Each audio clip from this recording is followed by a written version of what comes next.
Hello guys, welcome to the accounting class. Financial statement analysis, इसके बारे में हम लोग पढ़ रहे हैं।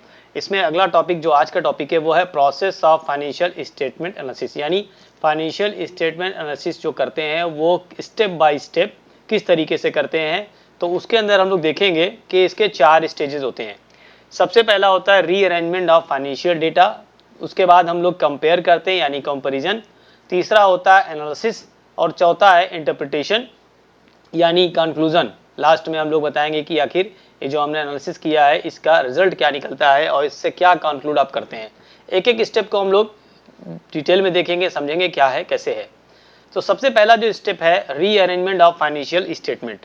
देखिए, फाइनेंशियल स्टेटमेंट जिसके अंदर हम लोग बैलेंस शीट बनाते हैं और इनकम स्टेटमेंट या प्रॉफिट एंड लॉस अकाउंट बनाते हैं, उसके अंदर जो भी इंफॉर्मेशन दी होती है उसको ठीक ढंग से लिखना, उसको सही ढंग से क्लासिफाई करके लिखना। क्योंकि अपनी जैसी इंफॉर्मेशन हमें चाहिए उसके अकॉर्डिंग हम उसे क्लासिफाई करते हैं। जैसे यहाँ लिखा हुआ है कि reclassify the complex data so that desired information can be extracted. अब अगर आपको कुछ इंफॉर्मेशन है जैसे करंट एसेट से चाहिए तो सारे करंट एसेट्स के आइटम को एक जगह आप रख लेंगे। करंट लायबिलिटी से अगर रिलेटेड कुछ आप एनालिसिस करना चाहते हैं तो सारे करंट लायबिलिटीज के आइटम को एक जगह क्लासिफाई कर देंगे। तो इस तरीके से जैसी आपकी रिक्वायरमेंट होगी, जैसी आपकी ज़रूरत होगी, उसी के हिसाब से जो भी डेटा हमारे फाइनेंशियल स्टेटमेंट में दिया गया होता है उसको हम क्लासिफाई करते हैं, फिर से बांटते हैं अपनी ज़रूरत के हिसाब से। Reclassification and rearrangement of data depends upon the purpose. वही बात है, डिजायर्ड इंफॉर्मेशन में या दूसरे पॉइंट में भी यही बात बताई गई है कि हमारे जो एनालिसिस है उसका पर्पस क्या है, उसका मकसद क्या है, उसका ऑब्जेक्टिव क्या है, उसका उद्देश्य क्या है। जैसा हमारा एनालिसिस का पर्पस होगा उसी पर्पस के हिसाब से, उसी उद्देश्य के, उसी मकसद के हिसाब से हम फाइनेंशियल स्टेटमेंट के डाटा को क्लासिफाई करेंगे या उसको फिर से अरेंज करेंगे, जिसे रीअरेंजमेंट कहा जाता है। तो सबसे पहला काम होता है डेटा को अरेंज करना। जब हम डेटा को अरेंज कर लेंगे अपने पर्पस की फुलफिल करने के लिए, अपने मकसद को पूरा करने के लिए, फिर बारी आती है कंपैरिजन की। अब हम करेंगे क्या उस डेटा का, उस डेटा को हम कंपेयर करेंगे। अब कंपैरिजन दो तरह का होता है। एक कंपैरिजन होता है कि आप किसी एक फर्म के कई साल के फिगर्स को कंपेयर कर लें। जैसे एक फर्म ए है, ठीक है, इसी फर्म के आप करंट एसेट्स को कंपेयर कर रहे हैं कई साल से, मतलब 2001 या 2001 में क्या एसेट्स था, 2002 में क्या हो गया। तो ये भी एक तरह का कंपैरिजन होता है, लेकिन ये एक ही फर्म के कई साल के बीच में फिगर्स का कंपैरिजन है।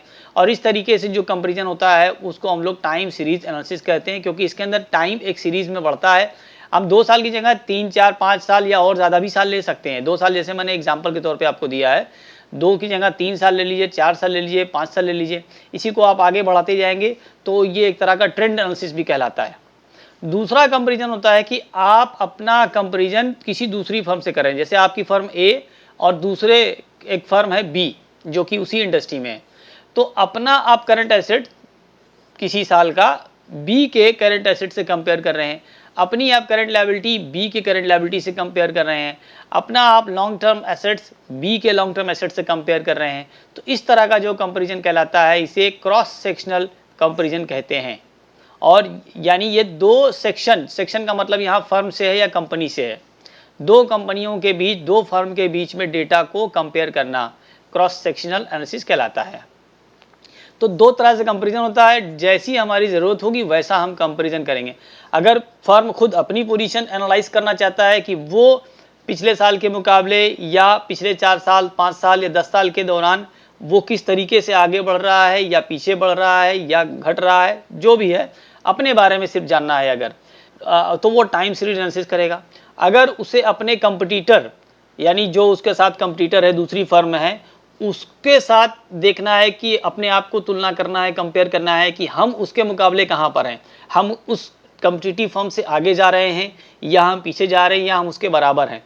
तो जब दूसरे फर्म से हम कॉम्पिटिटिव नज़रिए से करते हैं कंपेयर, तो वो कहलाता है क्रॉस सेक्शनल एनालिसिस।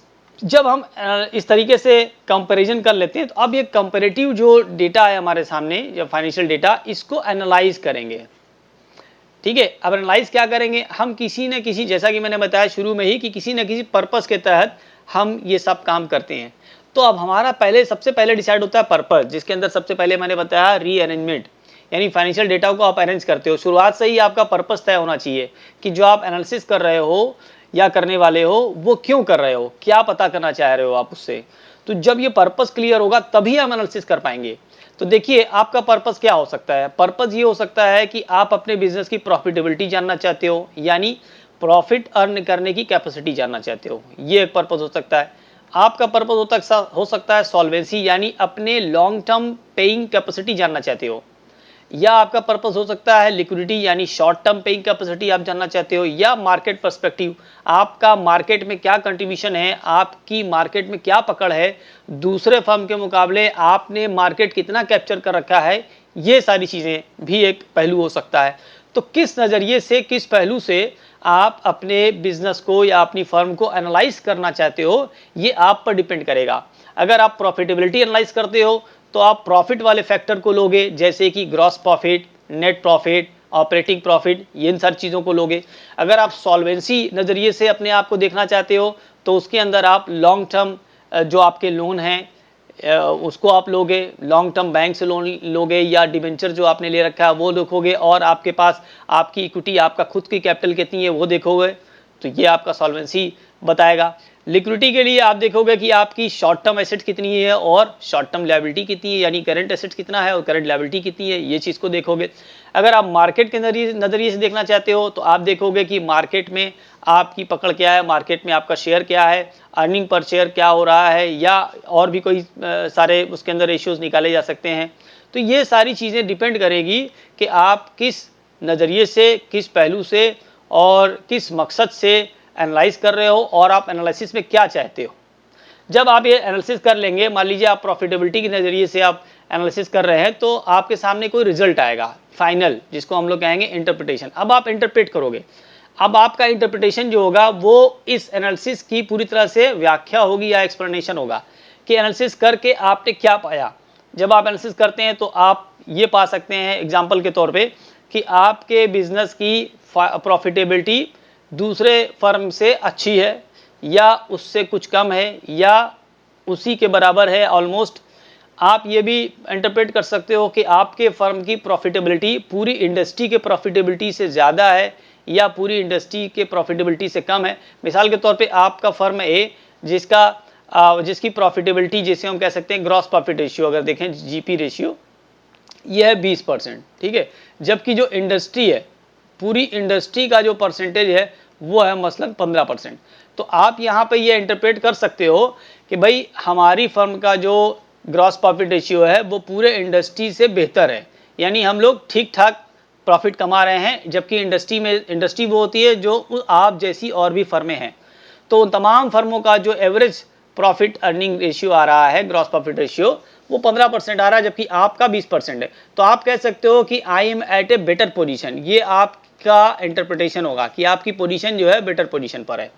तो इस तरीके से हम लास्ट स्टेज जो कि इंटरप्रिटेशन होता है, यहाँ तक पहुँचते हैं, और यही हमारा पर्पस था, यही मुझे जानना था कि हम दूसरों के मुकाबले कहाँ पर हैं, या अपने आप के मुकाबले हम पिछले साल की तुलना में या पिछले कई सालों की तुलना में कहाँ पहुँचे हैं। उम्मीद करते हैं आपको ये वीडियो अच्छी लगी होगी। तो अगर आपने मेरे चैनल को अभी तक सब्सक्राइब नहीं किया है, इसको सब्सक्राइब कर दें।